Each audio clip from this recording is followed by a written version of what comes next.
बिस्मिल्लाहिर्रहमानिर्रहीम। अस्सलाम वालेकुम। मैं हूं गुलाम अब्बास और आप देख रहे हैं मेरा YouTube channel Abbas with business. कैसे हैं आप?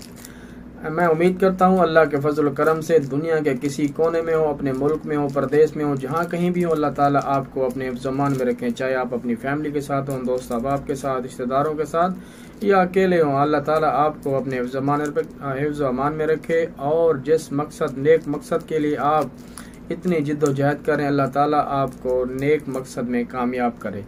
जैसा कि मैंने पिछली वीडियो में आपको बताया था कि जिस भी कारोबार के बारे में बताएंगे उसकी मार्केटिंग के लिहाज से आपके साथ डिस्कस करेंगे।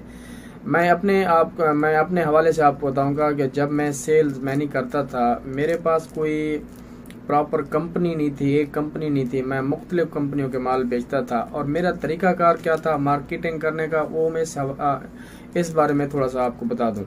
मैं जब भी माल ख़रीद के आता था, मेरे असल बात है जो अब आपने बचत करनी है वो ख़रीदारी में करनी होती है। मेरे ख़रीदारी करने का तरीका थोड़ा डिफरेंट था। लोग सुबह यानी कोशिश करते हैं, फर्स्ट टाइम मार्केट में चले जाते हैं तो सुबह सुबह जाके अपनी चीज़ें ख़रीद लेते हैं, लेकिन मेरा थोड़ा इससे मुख्तलिफ था। मैं हमेशा ही जब भी मंडी में जाता था माल ख़रीदने के लिए, क्योंकि मेरे पास कोई कंपनी तो थी नहीं, मैं हर कंपनी का माल रखता था, एक एज ए प्राइवेट काम करता था। गाड़ी तो अपनी थी मेरी, कारोबार भी मेरा अपना था, लेकिन किसी कंपनी से मैंने फ्रेंचाइज नहीं ली हुई थी। इसलिए मैं मुख्तलिफ कंपनियों के भी और कुछ जो है ना आम का माल भी मैं रखता था बेचने के लिए। मेरे पास तकरीबन करियाने के सब आइटम हुआ करते थे। तो मेरा जो ख़रीदारी का टाइम था वो 3 बजे के बाद था। मैं 3 बजे सेल अपनी करके सामान जितना भी गाड़ी में बच गया वापस अपने घर में रख के फिर मैं मार्केट में चला जाता था मंडी में माल ख़रीदने के लिए। उस टाइम होता यह है कि जब आप शाम को माल ख़रीदने के लिए जाते हैं, दुकानदार क्योंकि शाम के टाइम जो है ना फैक्ट्रियों वाले बड़े बड़े जो डीलर होते हैं उनसे रिकवरी करने आते हैं।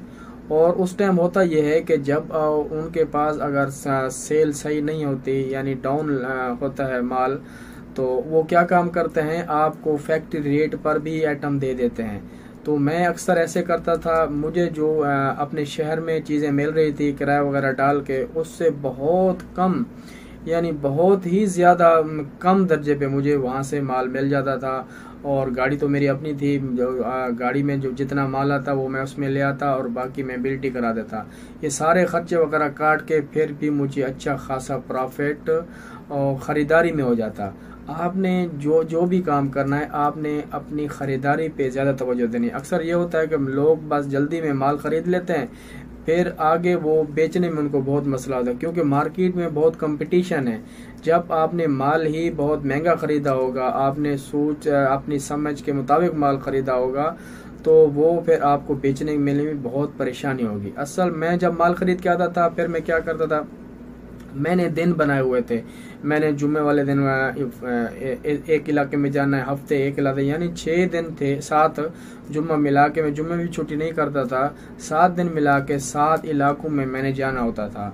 और जिस इलाके में मैंने टाइम दिया होता तो मैं आगे, क्योंकि कभी रश होता या किसी दुकान पे थोड़ा ज़्यादा टाइम लग जाता, लेकिन मेरे ये था कि मैं उस दिन जिस दिन भी मैंने इलाके में जाना होता था मैं उस इलाके में ज़रूर जाता। और मेरा ऐसा निज़ाम मैंने बनाया होता था कि दुकानदार मेरा इंतज़ार करते थे। उस इंतज़ार का या मेरी डीलिंग करने का तरीक़ाकार का था वो भी मैं आपको बताऊंगा। मैं अगर एक दुकान के पास चला गया तो मैंने उससे जाके अस्सलाम वालेकुम वालेकुम सलाम कहा, तो मैंने उसको अपने प्रोडक्ट के बारे में बताया। तो अगर दुकानदार ने मुझे कह दिया भी भाई मुझे माल नहीं चाहिए, तो मैं अगली दुकान पे फिर जब भी मेरा चक्कर लगता मैं उस दुकान पे ज़रूर जाता, चाहे वो मुझे 1 रुपये का भी मैं इससे माल नहीं ख़रीदता था। मैंने ऐसे 1 2 3 4 5 6 यानी 10 दफ़ा अगर एक दुकानदार के पास गया, उसने मुझे ना किया, फिर भी मैंने महसूस नहीं किया भाई ये दुकानदार हर दफ़ा मुझे इग्नोर कर देता है, मुझसे कोई माल नहीं ख़रीदता। नहीं, मैंने फिर भी उसके साथ अच्छा हुस्न सलूक, अच्छा प्यार के साथ उसको बोला चलो भाई कोई मसला नहीं है, जब आपको ज़रूरत हो तो मैं हाज़िर हूँ, मैं आपके लिए हर तरह के आइटम आपको लेके दूँगा और कंपनी से भी आपको कम रेट पे दूँगा।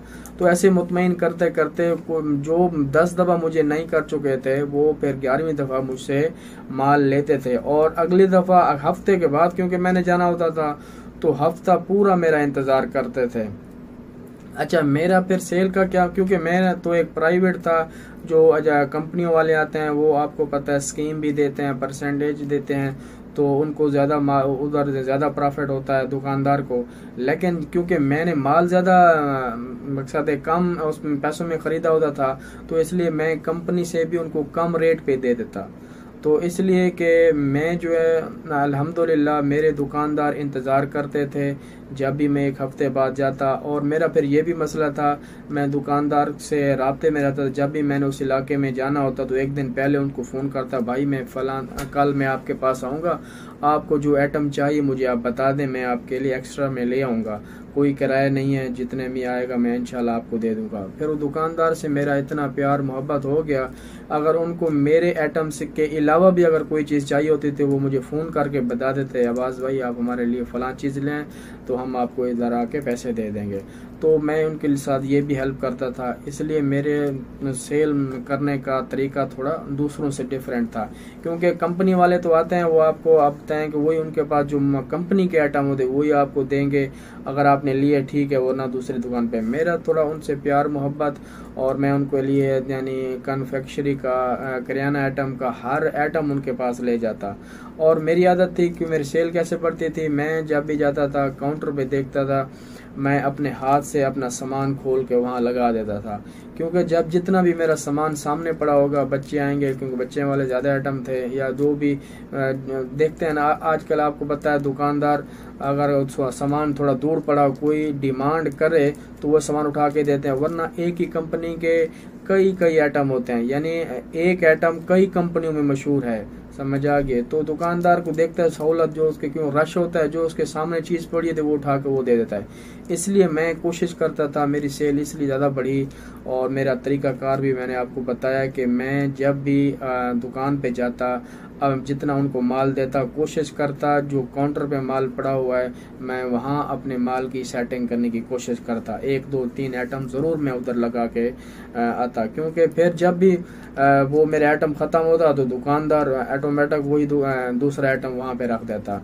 तो कुछ चीज़ें ऐसी हैं कि आपको मार्केटिंग अगर आप देखें, ज़्यादा भी दुकानदार के साथ आप फ्री होंगे तो आपको रिकवरी में मसला होगा। आप अपने यानी मतलब तक जब आपने उनके साथ उनको माल देना हो तो प्यार मोहब्बत इखलाक हुस्न अखलाक से पेश आएँ, लेकिन जब आपने रिकवरी करनी है तो थोड़ा आपको सख्त होना पड़ेगा, क्योंकि इसमें रिकवरी की बहुत ही मुश्किल होती है। और दूसरा मसला ये है कि आजकल मार्केट में इतना कंपटीशन है कि आप अंदाज़ा नहीं करते, एक गाड़ी के पीछे दूसरी तीसरी, यानी एक गाड़ी जाती है तो दूसरी गाड़ी पीछे आ जाती है। और दुकानदार भी माशाल्लाह आजकल इतने समझदार हो गए हैं कि वो सेल्समैन को ब्लैकमेल करते हैं, वो बोलते हैं भाई वो दूसरा देखें सेलमैन यही कंपनी है, यही आइटम है, दूसरी कंपनी का बहुत इस रेट में दे रहे हैं, आप ये थोड़ा महंगा दे रहे हैं। तो फिर मार्केट में इतना कंपटीशन होने के बावजूद फिर वो आपको ये भी ब्लैकमेल करते हैं, जी फलां सेल्समैन हमें इतनी की उधार दे रहा है, 1 बिल की उधार देता है, कोई 2 बिल की उधार देता है, कोई मकसद ज़्यादा रिलीफ दे देता है, कोई नहीं देता, यानी वो पूरा कोशिश करते हैं आप लोगों को ब्लैकमेल करने की। लेकिन आपने कुछ ऐसे आइटम, अच्छा मैं ये क्या करता था, अगर मेरे पैसे रोक भी जाते थे तो मैंने, क्योंकि दुकानदार मेरे सारे वाकिफ़ हो गए थे जिनको मैं माल देता था, तो मैंने उनकी कमज़ोरी पकड़ी हुई थी, और मैं कुछ ऐसे आइटम अपनी गाड़ी में रखता था जो उनको बहुत ही ज़्यादा ज़रूरत हो, तो मैं उनके बदले में फिर अपने जो मेरे लोकल आइटम होते थे वो भी मैं बेच लेता था। और अगर जब मुझे उनसे रिकवरी करनी होती थी तो वो मैं आइटम साइड पे रखता था क्योंकि वो आइटम कुछ ऐसे आइटम होते हैं जो दुकानदार के लिए अच्छा दी ज़रूरत है, दुकान पे वो लाजमी होने चाहिए।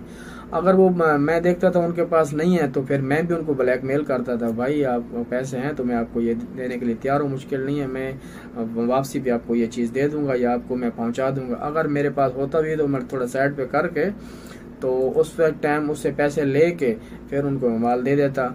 तो ये कुछ आपको इतना सादा भी नहीं रहना चाहिए मार्केट करने वक्त, और आपको थोड़ा चुस्त चला कर रहना चाहिए, दूसरों का जहन पढ़ना चाहिए। देखो 2 नंबरी बिल्कुल नहीं करनी, कारोबार जो भी आपने 1 नंबर करना है। और मार्केट आजकल बहुत ही मुश्किल है, आपने पहले मार्केट का फ़न सीखना है, ये सारी चीज़ें आपको सीख के सोच समझ के फिर आप जो है ना सेल्समैनी के तरफ आना है। इंशाल्लाह नेक्स्ट वीडियो में मैं आपको बताऊंगा एक ऐसा कारोबार जिसमें आप कोई भी आदमी, एक आम आदमी करके उसमें अच्छी इनकम बना सकता है। तो मुझे